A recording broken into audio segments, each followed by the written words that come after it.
तो साथियों, आइए मेरे इस YouTube चैनल यूनिक स्टडी में आप सभी का आभार व्यक्त करता हूं। आज व्यंजन संधि के बारे में कुछ जानकारी प्राप्त करेंगे। व्यंजन संधि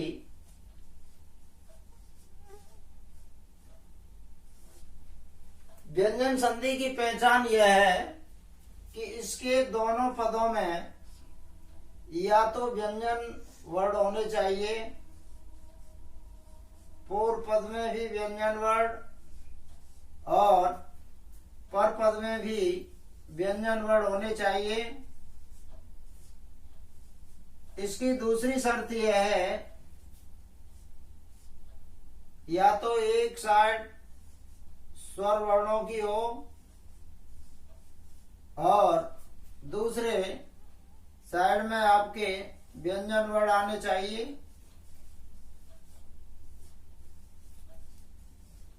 ये व्यंजन वर्ण पूर्व पद में भी हो सकते हैं और स्वर वर्ण पर पद में भी हो सकते हैं। ये व्यंजन संधि की दो शर्त होती हैं, या तो दोनों पदों में व्यंजन वर्ण हो या एक तरफ स्वर और एक तरफ व्यंजन वर्ण होना चाहिए। स्वर वर्ण बाद में भी हो सकता है, पहले भी हो सकता है, व्यंजन वर्ण बाद में भी हो सकता है और पूर्व पद में भी हो सकता है। व्यंजन संधि का पहला नियम है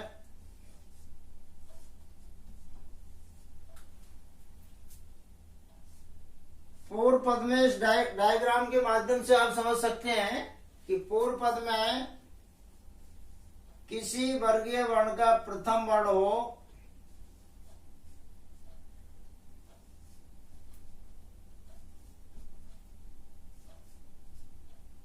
इसको आप कचट तब के नाम से भी याद कर सकते हैं। ये पांचों वर्गीय वर्ण अपने वर्ग के प्रथम वर्ण हैं। इनमें से कोई एक पूर्व वर्ण में आना चाहिए और पर पद में आपका वर्ग का या तो तीसरा वर्ण हो, वर्ग का तीसरा, अगर तीसरा वर्ण नहीं हो तो चौथा वर्ण हो। अगर न वर्ण का तीसरा है न वर्ग का चौथा है तो य, र, ल, व, स और हा में से कोई एक वर्ण हो। मान लीजिए पर पद में ना तो वर्ग का कोई तीसरा वर्ण आ रहा है और ना चौथा आ रहा है और ना इन वर्णों में से कोई आ रहा है, तो कोई स्वर वर्ण हो, कोई स्वर वर्ण होना चाहिए। ये कंडीशन है, यानी पूर्व पद में आपके वर्गीय वर्ण का प्रथम वर्ण हो। व्यंजन संधि है, हिंदी में नियम के अनुसार चलती है। इसके कुछ नियम हैं और नियमों के तहत हमें देखना होगा कि वर्णों की स्थिति पूर्व पद में और पर पद में किस तरह से व्यवस्थित है।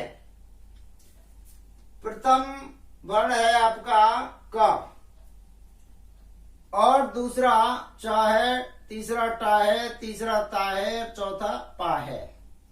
इस कचट तप में से कोई एक वर्ण मान लीजिए का आ रहा है और पर पद में या तो वर्ग का तीसरा, जैसे का की बात करें तो का तीसरा है ग, क ख ग, गाएगा। चा है, चा का तीसरा च छ जाएगा और टा का तीसरा है ट ठ डाएगा और ता का तीसरा है त थ द और पा का तीसरा है प फ ब, यानी इसका तीसरा वर्गीय वर्ण कर देंगे इसी वर्ग का तीसरा, ऐसे चा का सभी का अपना अपना एक तीसरा वर्ण कर देते हैं। लेकिन कंडीशन ये हो पूर्व पद में इन पांचों प्रथम वर्गीय वर्ण में से कोई एक वर्ण होना चाहिए और परपद में या तो वर्का, इन्हीं के वर्का, पांचों के वर्का, या तो तीसरा वर्ण हो या इनका कोई चौथा वर्ण हो या इनमें से कोई हो। अगर ये भी कंडीशन नहीं है तो कोई स्वर वर्ण आना चाहिए। ऐसी स्थिति में हम इसका तीसरा वर्ण क ख ग कर देंगे और चा का तीसरा वर्ण च छ ज कर देंगे और टा का तीसरा वर्ण ट ठ ड कर देंगे और ता का तीसरा है त थ द कर देंगे और पा का तीसरा है प फ बा कर देंगे। यानी ये वर्ण होने के बाद इन्हीं प्रथम वर्गीय वर्ण का एक तीसरा वर्ण हो जाता है। ये पहला नियम है। उदाहरण के लिए देखते हैं हम, जैसे हमने ले लिया वाक धन ईश, वाक धन ईश, ये हमारा संधि विच्छेद युक्त शब्द है। इसकी देखिए कंडीशन इनमें से सही बैठ रही है या नहीं है। ये प्रथम वर्ण के अंतिम, प्रथम शब्द के अंतिम वर्ण को देखते हैं और अंतिम शब्द के प्रथम वर्ण को देखते हैं। यहाँ का है, का ले लिया, इधर बड़ी एक स्वर वर्ण है, तो ये देखिए ये नियम इसमें फिट बैठ रहा है नहीं। इन पांचों वर्गीय वर्णों में से कोई आ रहा है, ये आपका का आ रहा है, ये आ गया। इस कंडीशन में कोई ना तो वर्ग का तीसरा वर्ण है ही, ना चौथा है और ना इनमें से कोई वर्ण है, तो आपका ये नियम फिट हो रहा है, स्वर वर्ण है। कौन सा है? स्वर है। तो ऐसी स्थिति में इसी ही प्रथम वर्गीय वर्ण का तीसरा वर्ण करेंगे तो का के स्थान पर तीसरा गा हो जाएगा, गा कर देंगे। तो यहां से हम संधि को पहचान सकते हैं। एक तरफ व्यंजन वर्ण हो, दूसरी तरफ स्वर वर्ण हो, तो ये हमारी व्यंजन संधि होगी, या दोनों तरफ व्यंजन वर्ण होते तो भी हमारी व्यंजन संधि के अंदर ही ये नियम फिट होता। अब इसकी संधि कैसे करते हैं? जो आपने ऊपर से लिया है उसको हटा दीजिए, ये का लिया था इसको हटा दिया। अब देखिए प्रथम वर्ण को लो, इसके बाद में का के स्थान पर तीसरा वर्ण कर दिया, गा ले लीजिए, और गा व्यंजन वर्ण है, इसमें हमने इस ई को जोड़ दिया तो बड़ी की मात्रा लगी तो बागी हो गया, और इस शा को ज्यों की त्यों उतार लेते हैं तो हमारा संधि युक्त शब्द निकल के आया बागीश। ऐसे और भी ले सकते हैं, जैसे हमने ले लिया सप धन ध, यहां हम देखेंगे पहले हमारा पावर्ण है, ये पा है, पा के स्थान पर तीसरा वर्ण कर देंगे, बा हो जाएगा।